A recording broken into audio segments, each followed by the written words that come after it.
Even when I'm doing the lights, I want to steam. This is somebody I'm in love with. This is somebody I care for. I want to see your beauty. I want to see everything about you. I want to be intimate. Now I'm intimate in the dark. I'm like, where's your back? There. Am I caressing the right place? No, that's my face. Okay, turn. 360. Start speaking in code words. But then I think this thing carries us for a very long time. Very interesting.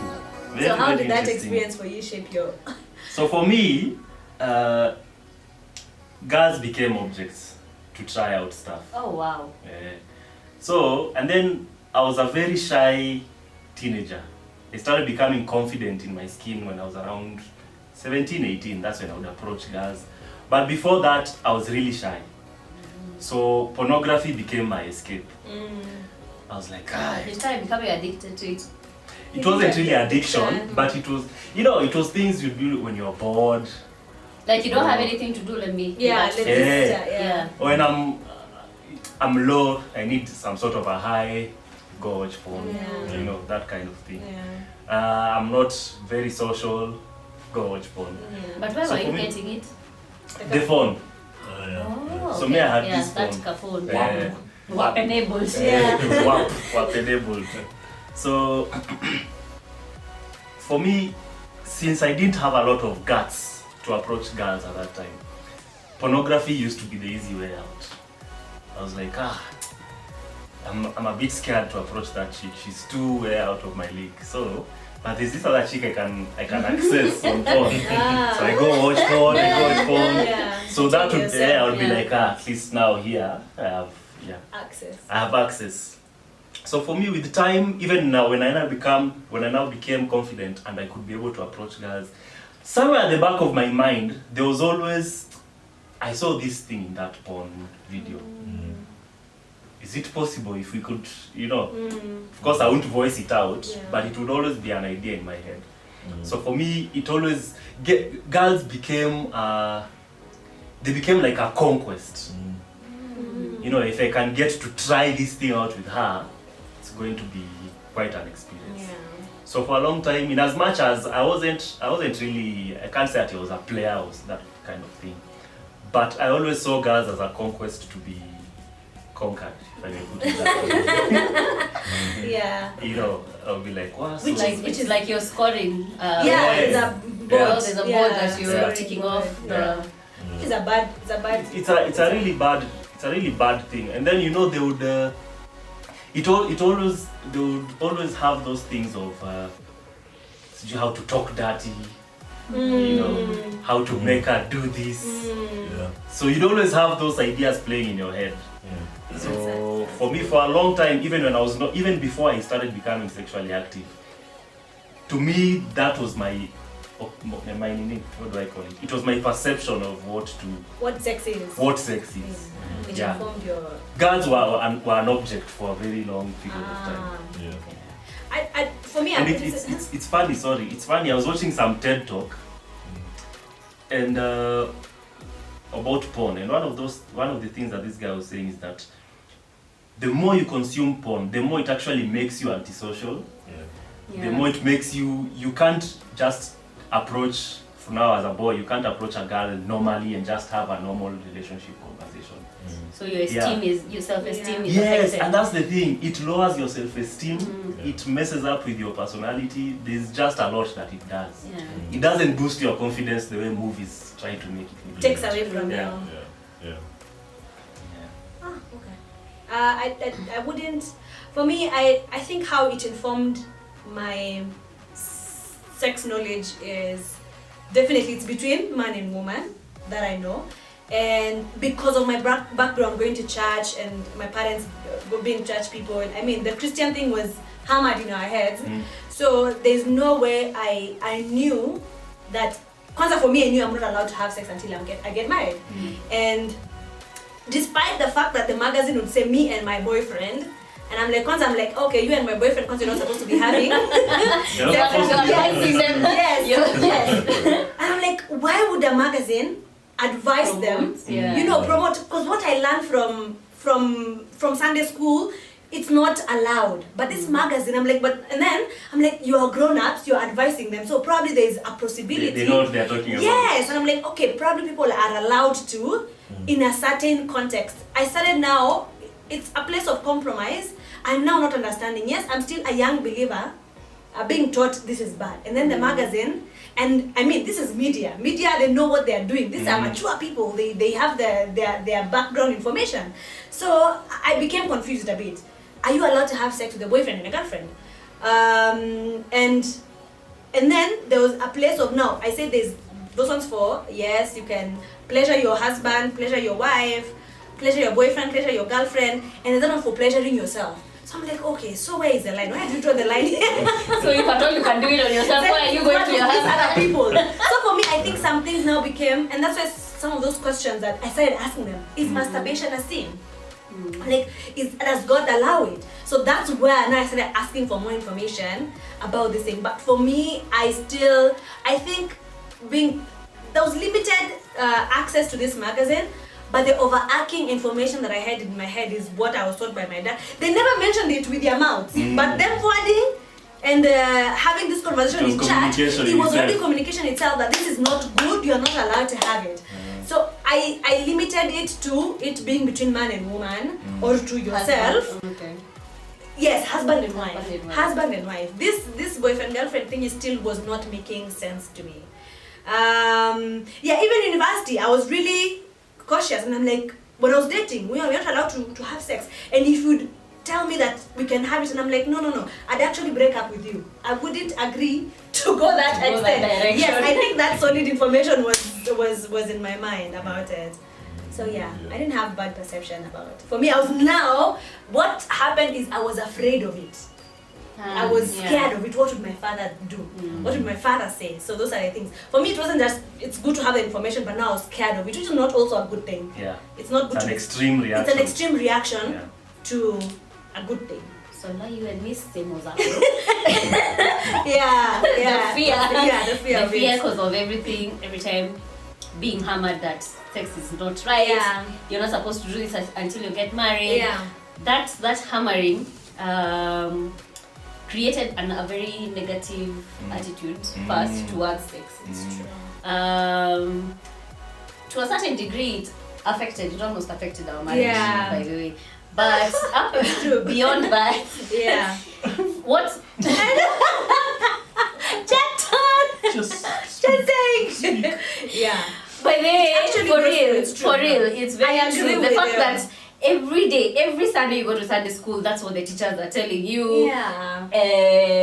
When you're talking to older, nilikuwa na kijana, na sidhani unafanya nisikie. Umefanya mambo sio. So the fact that with whatever you were being told in Sunday school and whatever you see out there, it made me fear actually going that extent. My campus days was the same. Like I would totally, oh God, you introduced that topic and I forget you. That direction. I don't know you. It's that true. direction. Kabisa. Yeah, your father is the one who was like, or your mother. I used to see my mom looking at me. But I know what you're about to do. Get out of the house. But for real, true story. At the back of my mind, I used to be like, oh my God, I'm going to start. And then now, my mom, when she sees me when I go home on the holidays, she can read. No, what you've done. It used to scare the living daylights out of me. For real. But then on top of that, what the Mills and Bones and those novels used to teach us is it's a world of fantasy. Because you see, they paint this picture of boy meets girl. Sijui he's doing what? He's doing all these nice things to her. She's aroused in certain ways. They create the romance. The proper romance. It is painted the way you would paint. It looks like this heaven. It was just a world. So I think it affected the way I saw sex because I expected that's what I'm supposed to experience like every other time, Yeah. So I don't know at what point I decided it happened that fantasy It just shared. disappeared. I don't know, but that is what good. You've mentioned something very good. Very Fantasy. good. Fantasies. We'll come back to that. So, how did porn affect me? Your first intro, your football match. Arsenal. After that football match, there were plenty of other football matches because now it became something interesting and it could always go to. And then we'd always try to figure out how to get access. Now you go to the magazines point. Yeah. Where we would then the smartphones as technology progressed. Now, some of the most, I would say, where we now breach into the fantasy zone, where you would see in porn people would last an hour. Yeah. And then take a brief break and then they'd last another hour. And then another break and then last another hour and be like, okay, now we're done. Yeah. Trust me, real life is not like that. And the worst thing about that was that it built, you lose your self-confidence because you cannot last you cannot compete. an hour automatically with that. Yeah. I'm assuming probably there are people who are gifted in that sense, but Is it possible? the reality of it and the High reality of the marriage setting and the setting of where you're with your spouse is very different. People are different, and at the same time, people have different levels of highs and lows. Yeah. That's why even in marriage, I guess you're expected to sacrifice. There's a moment it's you for them and it's them for you. If you're lucky, it happens both at the same time. Yeah. But the 1 hour, the 2 hours, that was the first misconception. Exactly. And that killed my confidence because half the time I was trying to pull off 1 hour. I was trying to pull off 2 hours. And then the second misconception that came through was you need to be this long. Yeah. Oh. That length. It is a lie. It's a lie. Such a lie. I am telling you. Somebody calls it. And the worst thing about it and the worst thing about it, there's so many people whose hockey sticks are fine. They're just fine. It's true. Trust me, your hockey stick is fine. Don't be fooled. Yeah. Needs no repairs. It doesn't need any repairs.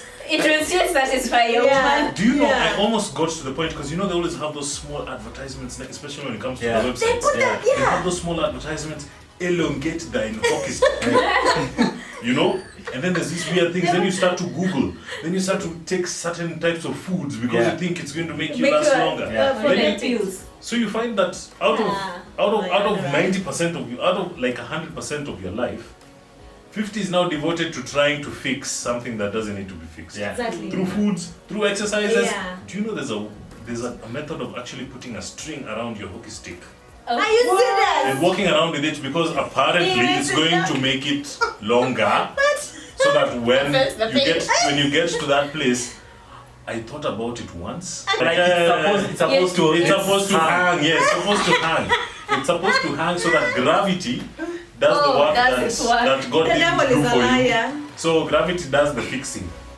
Oh. But I think also at the same time, there's a way God just prompts you. You just find that there are certain things that you'll get there, but you'll not finish. So I would get stopped on so many instances, but the biggest thing was my self-confidence, which really went down. Because either it was my self-confidence, my confidence in myself, or in the person that I'm trying to be with. If the person didn't meet up to those expectations, if they didn't have the hips that were from here to Timbuktu, or if they didn't have the front that was literally, if they didn't shake when they walked, and all those things, if they didn't dress and wear in a certain type of way, talk dirty in a certain type of way, slap me, things like that. Kill me. It was crazy. And at the end of the day, it made me I fell into a certain type of depression that it's interesting, and I started to find out about this later because porn tends to, as it isolates you, it takes you into an isolated form of depression.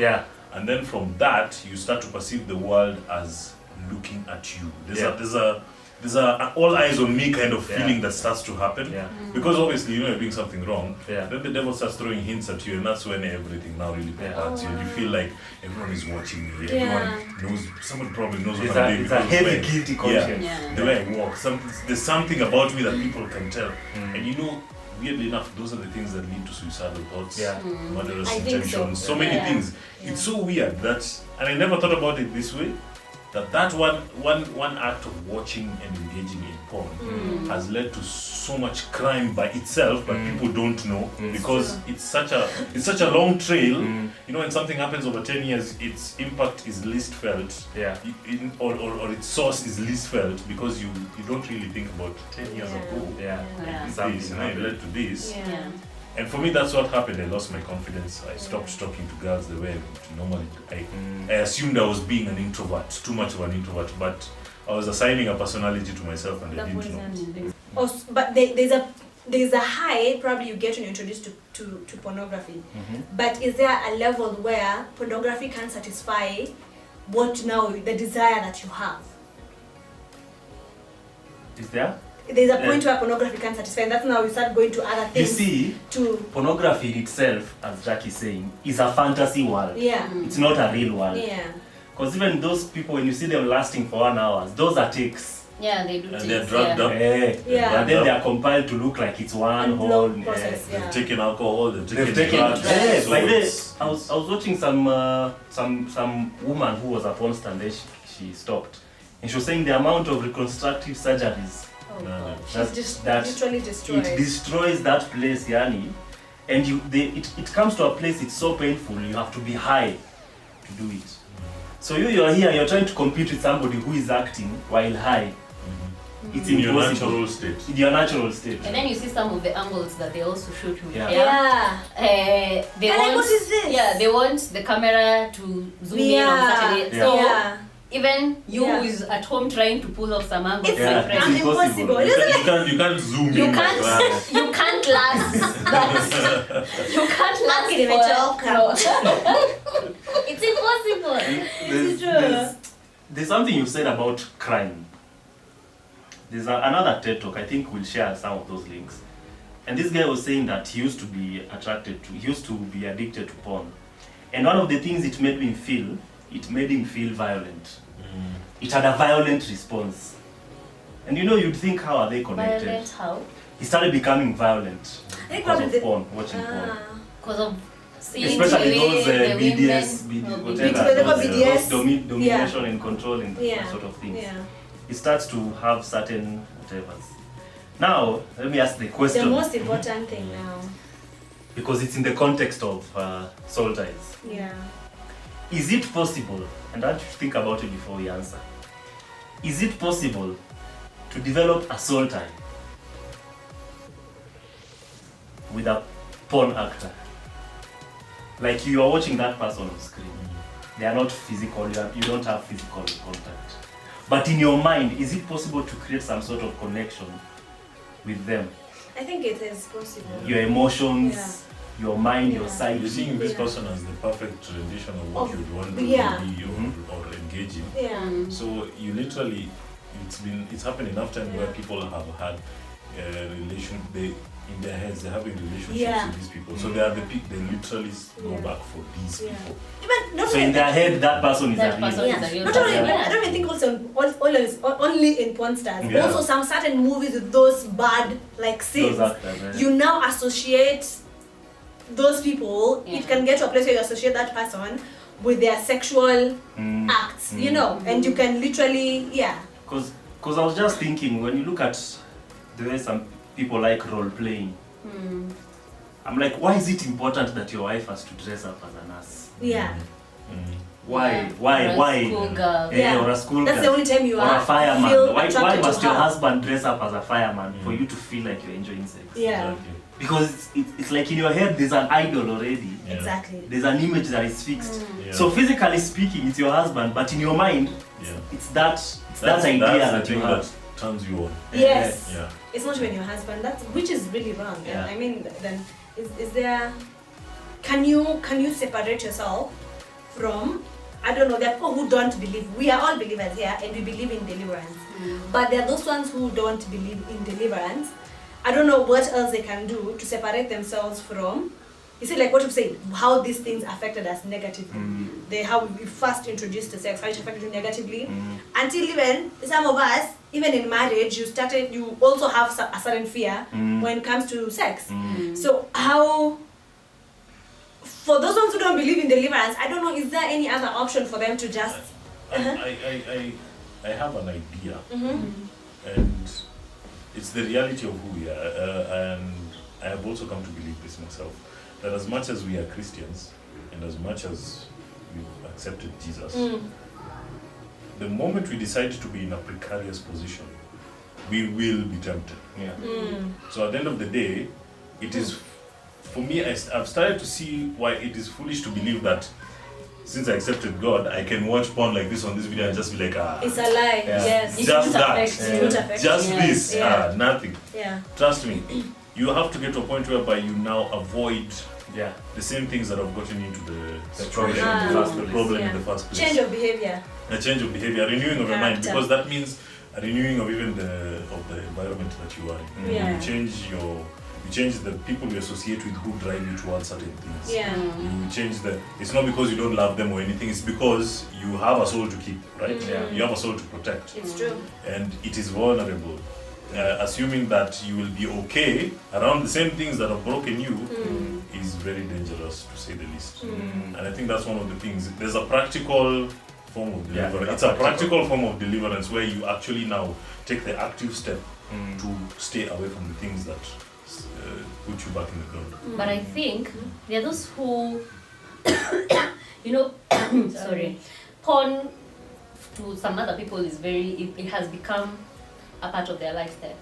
So how exactly do they even get themselves out of it? Because yes, you say deliverance. Yes, it will play a certain role, but you see they've gotten themselves so immersed into it. They can't see themselves without it. Yeah, they can't see themselves without it. Then how do they go on from there? We are getting into another video. No, it's okay. Yeah, okay. Yeah, we're getting No, into 'cause for me, I breaking think soul ties and that's all that. fine. That's fine. But for this particular topic, I didn't just want us to share our experiences. It has nothing. Okay. There's no need of us sharing our experiences without then what else after that. When you're in a season of porn, the woman doesn't attract you until you engage in the porn. Actually. And then when you get out of that season of porn, even just give it a week, this woman becomes the most beautiful thing on the planet. Yeah. There's, it takes the place of that person. So the person becomes the object, as Curtis was saying it, while you're engaging in porn. But the moment you sideline it and put it on the side, you'll start to notice some very unusual things. You'll be like, hey, baby, this girl is fine. There's a blinding thing it does. Yeah. Because I've even heard of people who they were just finished saying they were so deep into porn they can no longer be aroused by their wives. Yeah. They have to go watch porn. Once they are aroused, now they then come back. Is that where probably sex therapists come in? Yeah. I think so. No, I hear what you're saying, but I have a Because- problem with some of the sex therapists that we have. Okay, yeah, I know. But We have other so many. points. We have so many porn artists out there, Yeah. but this is not something you can deliver yourself out of. Yeah. There's a lot. Yeah. And you see when you say, I think when we talk about deliverance, a lot of people imagine it the way we see televangelists doing Doing on it. TV. Yeah. Puking the Fire of God! God. Okay. You Broken drop some, my leg. but Yeah. I think it's what you believe in your heart as There's well. a lot. There's that. Yeah.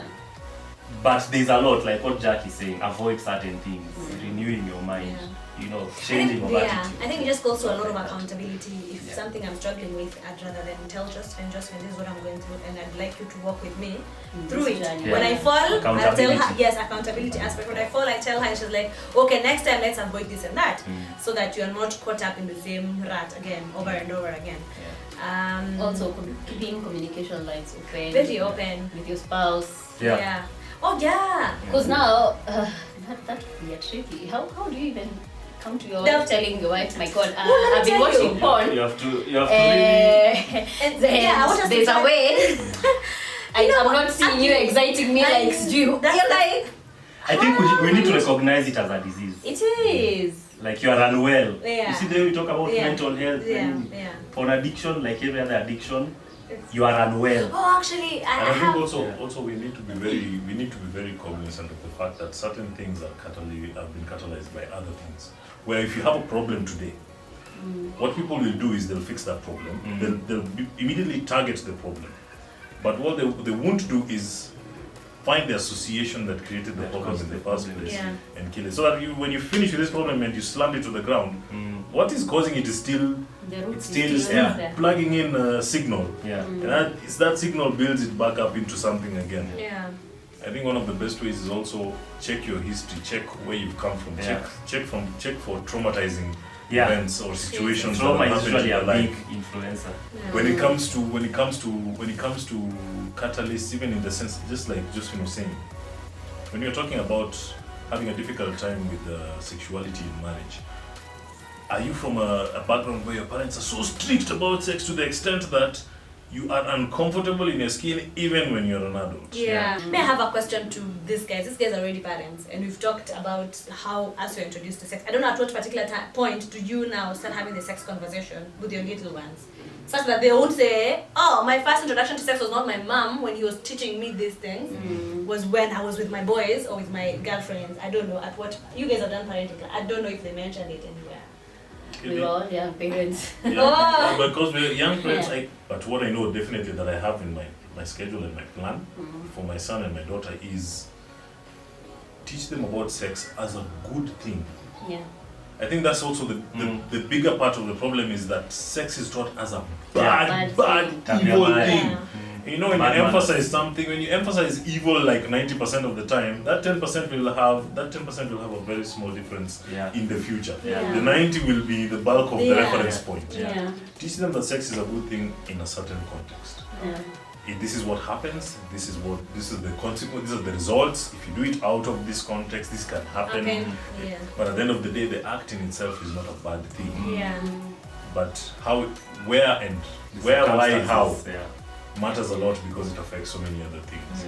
I think with the African context of teaching about sex, it's taught as a bad thing, and that's what's made most relationships very difficult.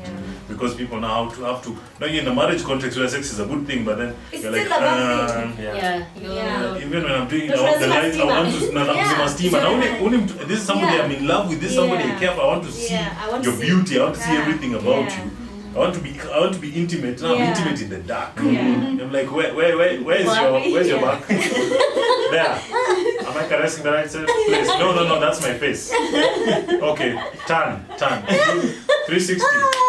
Start speaking in code words. But then I think this thing carries us for a very long time. The African in us, it carries us for a very long time because my cousin, her son has just turned 11. Yeah, he's just turned 11. He's a preteen. So they live in the UK. So they are taught sex education in school. And you can imagine there's no hiding. It's in plain black and white. This is what happened, blah, blah, blah. So some other day we were having a conversation with her on WhatsApp. She's like, oh my God, you guys. This boy has come home to tell me about sex. This is what happened. This is what happened. Mommy, I know this is what happened. So even if you tell me the stories that you've been giving me, I know they're lies.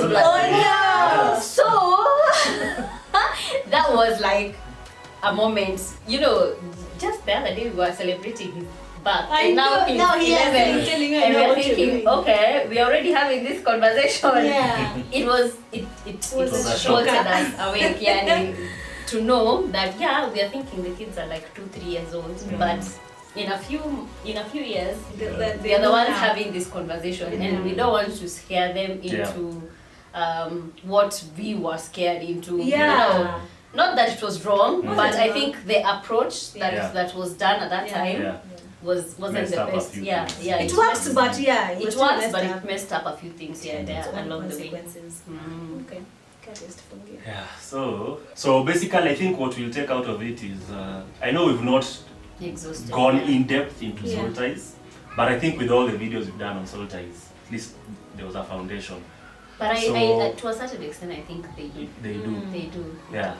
It affects. Yeah, it does. So I think there's a connection between soul ties, not necessarily with a physical person, but the idea of what a person should be like. And it's why, you know, the ladies usually say you have this sixth sense. There's a time I was reading some article and this lady was saying that, kept on saying that every time they'll be having sex with their husband, she always felt like there's somebody else in the room. What? Oh wow. She had this, this intuition women talk about. She'd be like, why do I feel like there's somebody else in the room?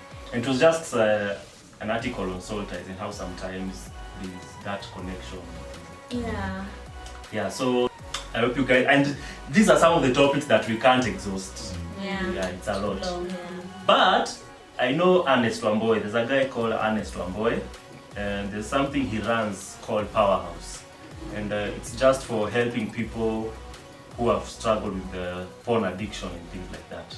So I'll put all the details of how you can reach him in case you want to get help, and live a sex healthy life. Yeah. Toulouse.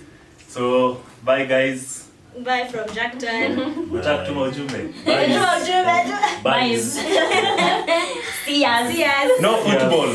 No, Please. football. Watch a football. Recorded football is not a thing. It's not a thing.